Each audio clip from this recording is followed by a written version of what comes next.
The newest Doctor Strange movie is hitting theaters, but did I find it to be a multiverse of badness? I'll tell you right now.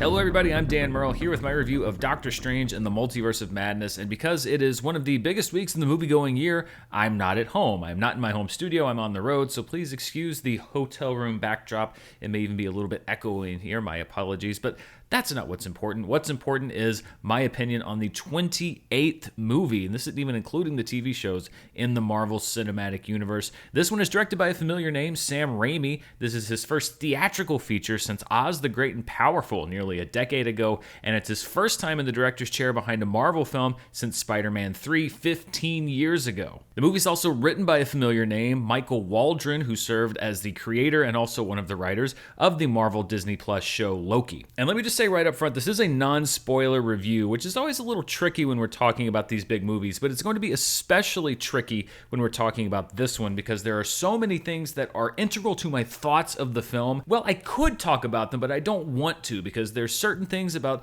the nature of the movie, the plot, the characters, etc., that haven't really been revealed in the trailers and stuff. Maybe it's out there in other reviews, but I don't want to put it there in my review. But a lot of that stuff is crucial to what I liked and most especially what I didn't like about this movie. So I'm going to walk around it as much as I can, but just know that I will have a spoiler review out probably sometime tomorrow where I can really go deep down into some of my biggest issues with the film that I can't really talk about in this review. Overall, I will say that my biggest issue with the film was the treatment of some of the characters and one character in particular, especially when you look at it as part of the function of the bigger Marvel Cinematic Universe. And I think one of the appeals of the MCU, or at least one of the selling points when they're talking about all these different movies and TV shows, is that it's going to feel like one coherent and consistent universe across all different media. And I will say that the Marvel Cinematic Universe has never felt more fractured, especially because of this movie. And I think it's because there have been so many adjustments and there's so many different creative teams behind all of these different movies and TV shows.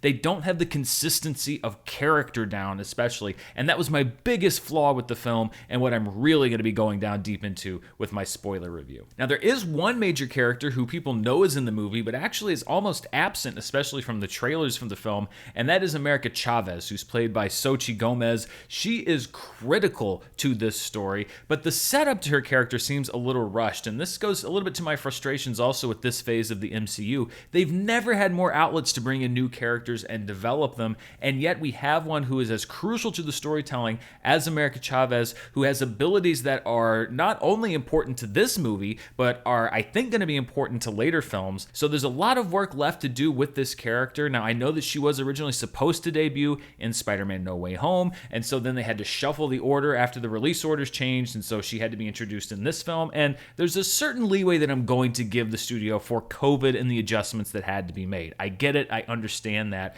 but when it comes to my issues with the structure and the story of this film, I'll give them a pass when it comes to America Chavez, but I think that this movie has a lot of other problems that have nothing to do with COVID. I got a little worried about this film when Scott Derrickson left because he seemed so happy about the concept of this film. He directed the first Doctor Strange film, and I think it was described as like a haunted house Doctor Strange movie, which I thought sounded like a great idea. And when it was revealed a couple years later that he had left the project due to creative differences, that kind of set off a red flag in my head because that means that something has changed, and it means that Scott Derrickson apparently was not able to give us that creative vision that he seemed to be so excited about for his new Doctor Strange movie. And actually, Doctor Strange in the Multiverse of Madness is what I was afraid Spider-Man No Way Home would be, which is that it is a middle piece in the Marvel Cinematic Universe packed with meaningless cameos and stuffed with story threads that don't even service this film but are worried about wrapping up things that came before and are going to come later. It's a movie made up of pieces of plot threads and storylines from other MCU projects all kind of thrown into one container, or as Iron Man's Obadiah Stane would call it, a box of scraps! And it's a shame because there are so many different things about this movie that I really, really liked. One of them is the presence of Elizabeth Olsen. Elizabeth Olsen has been great as Wanda from the beginning. She remains great as Wanda in this movie. It's a great acting run in a role that has seen a lot of evolution over the years inside the MCU as they've tried to figure out what exactly to do with her. I think as Doctor Strange, Benedict Cumberbatch was actually allowed to have more of a personality in Spider-Man No Way Home than he really does in this movie. In this movie, everything just sort of happens around him, and that's because you have other characters that the story is more worried about. But Cumberbatch is pretty strong in the role, I suppose, even though he doesn't have a whole lot to do, and he does get to have a lot more fun as we explore different versions of characters in these different multiverses. And there are some things in this movie that could have been big game changers, and maybe some things that people are saying are big game changers, but they didn't feel like that to me. If I were going to review this movie based on surprise appearances and clap moments, then I think this would rank near the top of the MCU.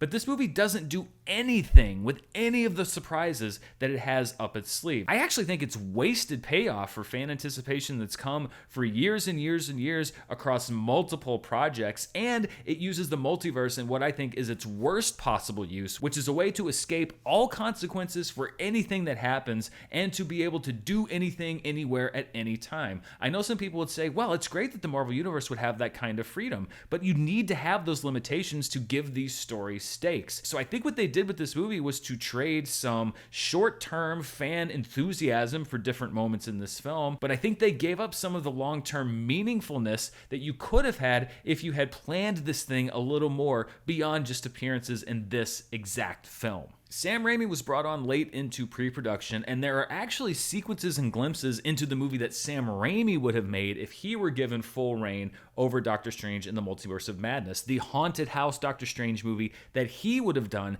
and that is actually great. There are a few sequences in this film that are pure Sam Raimi, and I wish that we could see that version of the film, but this doesn't feel like anyone's distinct artistic version other than the Marvel machine. The score for the film is also great. Danny Elfman returns. We already know how his music works with Sam Raimi's superhero visuals, and there's that creepy, haunting quality, one of those tones that really Danny Elfman does better than almost any composer working right now, that serves the visuals of the movie. And I really think that if you were to take slices of this, I think in 2 or 3 years, or let's be honest, 2 or 3 months, when there are little scenes or portions of this film that are just clipped out and uploaded to YouTube, then it's going to make this movie look a lot better than it is, because in a vacuum, there are 2 or 3 or 5-minute portions of this movie that work great. But when it comes time to connect all of it together, this movie is just a shambles. It completely falls apart. Instead, what this is a mishmash of different sequences and battles and fights with creatures, fights in different planes of existence. They're cool to look at, but they don't really mean anything. They were completely empty calories for me, and I want something meaningful from any movie that I watch. It feels like this movie was made out of obligation, not out of some sort of creative inspiration. I'm really mixed on this movie, and a lot of times I'll give movies the benefit of the doubt, but when I was looking at just the structure of this movie, as much as there was there to like, I think that the story of this film is fundamentally flawed. It's a weak story. The characterizations, even though they may be well acted in this movie, are inconsistent. For the fans of the MCU, I feel like they've been adjusted solely to serve this story. I would love to give this movie a pass just based on the performances and the visuals and the specific sequence that I liked, many of which are amazingly inventive, and specific scenes that work. But I think that what works in this film is overwhelmed by what doesn't work in this movie. And so ultimately, I can't recommend Doctor Strange in the Multiverse of Madness. Not that it matters, because nothing I say is going to change anybody's mind about whether or not they should go see the movie, and it shouldn't. You should go out there and decide for yourself. I already tweeted out something that said I was kind of mixed, and there were a lot of people that said, you know what, I loved this movie. I love what they did with this character. I loved what they did with this performance. And that's perfectly fine. I'm not here to tell you you're wrong, but I am here to tell you that Doctor Strange in the Multiverse of Madness, when it comes down to it, just didn't work for me. So those are my thoughts on the latest film in the MCU. I'm more than a little disappointed, honestly. I was really looking forward to this, especially after how much I liked Spider-Man No Way Home and was hoping this would be a continuation of that, and how much I liked some of the previous film projects and TV projects that this movie ties into. Alas, not one of the stronger films in the MCU, but what did you think? Let me know down in the comments below, and be sure to stick around here on the channel for my spoiler review, which will likely be from this exact same spot here in my hotel. I'm going to put that out later tomorrow to give people some time to go see it in the previews tonight and in the morning and early afternoon hours of tomorrow. But thank you so much for watching. If you want to see even more of what I'm up to, you can check me out on Patreon at patreon.com/Dan Murrell, and right here on the channel where I'll be covering reviews, box office news, you name it. So much going on as we jump into the summer movie season. Until next time, stay safe, and thanks for watching. Bye.